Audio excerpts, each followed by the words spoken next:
Now Greg is going to take us through the next steps. So we've talked about how do we use these virtual assets to help our consumers visualize, but now, okay, we're taking it beyond marketing and actually selling homes online. So Greg, talk to us about some of the best practices of selling online. All right, thank you. Good morning, everybody. And for the record, I did not get the memo about having to include a video in your presentation. So, because I'm like the boring computer guy who, you know, these are pretty fancy PowerPoints for me, just for the record.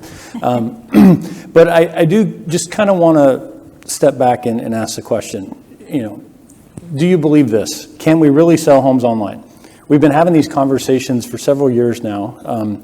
I did a talk at IBS about 5 years ago with some ideas about selling online, and it was, I don't know, we couldn't even get in the main session. We were out in the exhibit hall because it wasn't even important enough to talk about. And this idea of will buyers engage? Will they do that? Is, I think, something you've got to decide at your company whether it's something that you want to work on. I love this quote by Seth Godin. If you're not familiar with him, he's big in the online, you know, digital marketing world.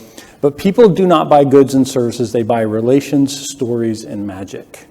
Okay, and so this idea again, how does this fit into can you sell homes online? I just want to, how long have you guys been selling this? All right, I think you've been selling dirt and a dream, you know, since the beginning of the industry ever starting of building homes for other people, right?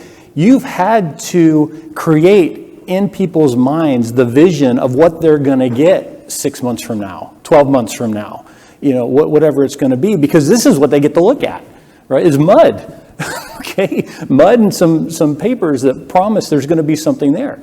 So how is it that different than to use the tools that have been described here to suddenly take that visualization online and push people through that process of what am I going to get? Am I going to like it? Is it worth the money? And yeah, I'm going to make a decision and move forward with that. So, you know, if you can sell dirt and a dream, you can sell homes online, right? So what are some of the things then that come into play?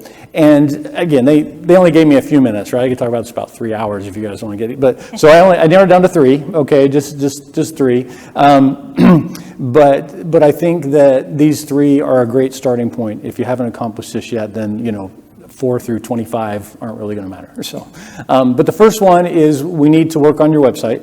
All right. Second, we've already talked a lot about trust, so I won't spend as much time on that and emotional connection, but that's critical. And then finally, we got to talk about support, and because your website changes when you become a transactional platform from what it is today. All right, so the first one, just a little bit about your website. What is it that needs to be going on with your website in order to become a online home selling platform? So the first part is it's all about data, and that data is really boring. Data is not the thing that marketing departments want to talk about. And when you tell the marketing department that they actually have to talk to the IT guys, oh my goodness, it's like, no, don't make us do that, please. We don't want to talk with them. But the data becomes critical to this idea, right? And we have to have these systems talking to each other. And when we talk with our clients who are interested in moving forward, and we start talking about data, it becomes one of the biggest roadblocks to actually trying to move forward with any type of an online buying process. We can't have the price wrong on the website.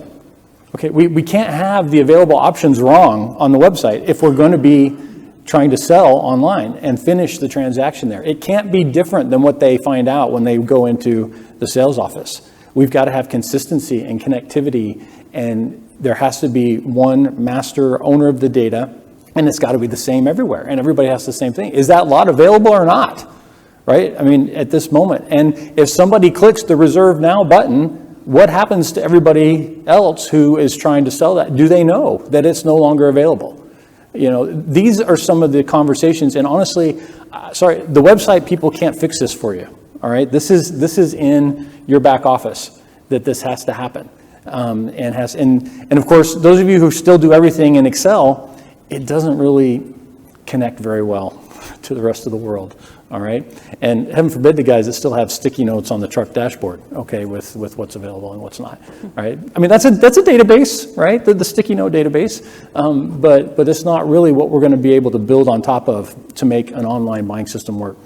Now, we're just talking about the initial upfront data. Of course, we've got to have, payment processing connectivity back to finance. We've got to know where this money is in escrow. We've got to be able to deal with refunds or cancellations in a different way. We've got to be able to deal with signatures, mortgage applications. There's lots of parts and pieces to this, and my goal here is to not overwhelm and say, well, forget it, this is too hard. Okay, that's not here. But the point is, if we don't know where we're trying to go, we don't have a very good, clear picture of what the next step might be to move us toward that. Okay, and all of these steps do not have to be done at once, and they do not have to be done even like this year. But every little piece, if that's your goal, that you can accomplish, will help you if you kind of understand where you're trying to get to. So your website's got to be this data-driven foundation with this connectivity. Now, of course, it's got to look good. It's got to have engaging design. You've got to be able to find what you're looking for, and it's got to work on the phone. Okay, if your stats are still below 50% mobile, then it's probably because you have a really bad mobile site that no one will use and that Google won't show them. Okay, so you've got to be careful of this. Well, we don't need to optimize mobile. We don't have any mobile traffic of significance. That's probably because there's a problem that's blocking that traffic from getting there. All right, because 60, 70, 80% of traffic is mobile. Now, granted, they may go home to dig in deeper, all right, and that's okay. But they're going to start on mobile, and you've got to have the engagement at that mobile level. And just in the technical world, we've had this phrase for a long time, do you have a mobile-friendly website? All right, that phrase needs to change now to mobile-optimized. All right, mobile-friendly just means they don't have to pinch. You guys remember pinching and zooming to actually look at something? And doesn't it drive you nuts when you still see a website you have to do that on? Okay, that's mobile-friendly. You don't have to pinch and zoom. But mobile-optimized is where someone's actually thought about what are they going to see first? What's most important? What can be below the fold because it's a really tiny piece of real estate we have to work with. We've got to make it quick and easy for them to find what they're looking for. We're talking about buying online. There has to be search and filtering tools. We can't just have a big list. We've got to help them move through the process, guide them of where they need to be, show them the various options that are available to them. And then we've got to tell them what to do next. All right, we've got to give them the big buttons, the buy it now. What do you want us to do? How do I contact? Who do I talk to for more information? We'll touch a little bit on that here in the support moment. But again, this foundational of, do I want to sell homes online? All of these things about getting your website in order are going to help you with your lead generation, even if you don't have transactions on your website. All of this will help you move forward. But this is that foundational piece before we even start getting into some of that transactional. Now, of course, we've talked a lot about this connection idea, and you've seen some amazing examples of how people connect. All right. There was an example in the past that I saw about just photography, the lack of photography on home builder websites, and the number of photos you can see of like $400 like blenders and mixers on Amazon compared to what you can see on some builder sites where you get this tiny little postage size stamp single image. That does not create this, oh, I want to live there feeling deep down. All right, the tools that we've seen today are really critical about this dream and engage, letting them play with it, optimize it, understand if their furniture will fit, if their life will fit in this home. The ability to now stage things with different styles, whereas, if you stage a model, designers pick the style, but maybe that's not my style.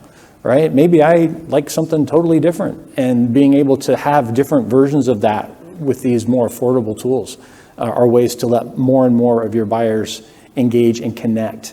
All of these tools are critical. And again, they're all beneficial even if you don't go all the way to transaction. Education is a piece where I feel that some builders are not completely meeting their customers with all the information they need. So when I say education, it's about how does this work? They only buy a few homes in their lifetime. They don't do this every day. They don't understand the process. They don't know what they're supposed to do or what comes next. And so you need to show them and tell them. You can do that with video. You can do that. There's just a couple of examples. Someone has this whole little kind of board game motif here. It's ways that we show them, hey, we're here today, we're going to go there tomorrow and there the next day, and this is how we get you from where you are to moving into a new home. And help them understand that. And as part of that, we also need to be upfront about some of the bumps that come along with this whole process, because it's a process that unfortunately has some bumps sometimes. And if we can kind of inoculate them in advance and let them know that, it's not all ups and downs. Sometimes there's delays. Sometimes something gets broken and we got to fix it. Sometimes, we just don't have that one available that you really want and we have to do something different. Things happen. And so we have to kind of help them in that education piece of it all as part of that. Because again, the idea is we're letting them do more of that on their own, and so we've got to put that information in front of them. We also have to recognize that they're getting information from other places, okay, not just from your website. Reviews, for example, are critical. Tim last night talked a lot about the impact of reviews and shared some stats there. Won't rehash some of those, but people in today's online connected space go see what other people's experiences have been. And these reviews are powerful motivators. And you need to be paying attention to your reputation online, what people are saying, and being able to reach out and respond and try to resolve those issues. It's like, oh, Greg, gosh, when we search on our name, we get all these bad reviews. What can you do to push those down the search results? How can my SEO help? And I say, well, why don't we talk to the construction and warranty teams first and figure out why folks are unhappy before we, worry about just trying to hide them off of Google, okay? But even when you do everything right, somebody's not going to be happy, right? You can't please all the people all the time. So we need to be able to respond and understand what's being said about us online. The last key that I want to hit on is this idea of real-time support. It is not my belief that when we talk about selling homes online, that we are talking about a complete self-service, unassisted process. Those are not the two choices where we either have to help them or they can do it online. All right. The reality is that buying a home is a big deal, and people are going to have questions, and they're going to be helped. I mean, Anya just showed how you can even walk them through this on a video call with the virtual ideas or tours and help them get their questions answered. So when you look at, though, more of a transactional online platform, that response time is different than I'll call you back in 48 hours. That's not going to work when they're in the middle of customizing or they're ready to pull the trigger, but they have this one last question about what it's going to mean if they put in this deposit or if they actually, finish the contract, or they're not sure what's next. Or even worse, they got an error in the middle of it all. Who do they talk to? How do they deal with that? What kind of available support do you have so that they can figure out, well, did my payment go through? I don't know. I never got the email, and they didn't look in their spam to see that they got the confirmation email. You've all had this happen on other e-commerce purchases, right? It's like, well, did my card get charged? I don't know. What happens next? They've got questions. You have to be thinking about the support situation and the way that you can respond when you're now in this kind of transactional mode. And it's a different staffing type of situation. Now, this is some results. This was done by Denim Marketing, Melinda Brody and Company, and Blue Gypsy did an online mystery shop. They've done it for a few years now, and this is just one of their statistics that really surprised me. Of these 50 builders that they mystery shopped, 40% of them did not have any type of an online sales counselor presence that they could find. All right, and these are the people that today are tasked with answering these questions, helping people move through the process, dealing with it. And we've still got too many builders, and I don't know exactly who they talked to, but these were not like tiny builders that they did this study with, okay? These were builders that should know better.